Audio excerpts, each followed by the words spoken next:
મત આપી અપાવીને વિજય બનાવો ગેનીબેનને એવી તમને સૌને આગ્રહભરી વિનંતી છે. ગેનીબેનને તમે સૌ ઓળખો છો. સાહેબે જેમ કહ્યું કે 70-75 વર્ષે ઠાકોરોને ટિકિટ મળી ગઈ.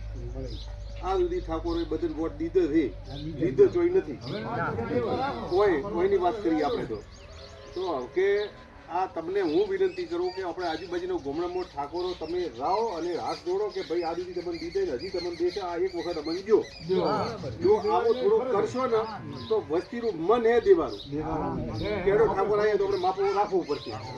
એટલે તમને મારી વિનંતી છે કે ઠાકોરો એક ગાડી લઈને રમોણમી દાદો હજી હુથાર છે, ખેતરમાં બેઠા છે, બીજા બેઠા છે, તમે દાશો તો થોડી અસરી થશે. દરેકને મળવો અત્યારે ગમે, દરેકને તમે મળશો તો ગમશે.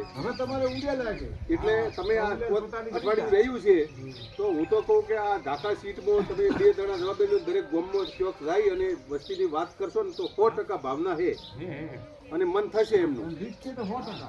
બરાબર. અમે જઈએ છીએ તો કે કોઈ કહેવા જ નહીં આવતું, કોઈ કહેવા નહીં, એવી વાતો થાય, અમે એકલા જ ન પહોંચી શકે. પણ તમે સારા જાઓ તો તમે હકથી કહી શકો, બધાની પટેલોની પકડી કહી શકો કે આ સુધી તમને દીધે, હવે એકવાર તો જોવા મને. બરાબર. તો એ બધા મદદ કરશે.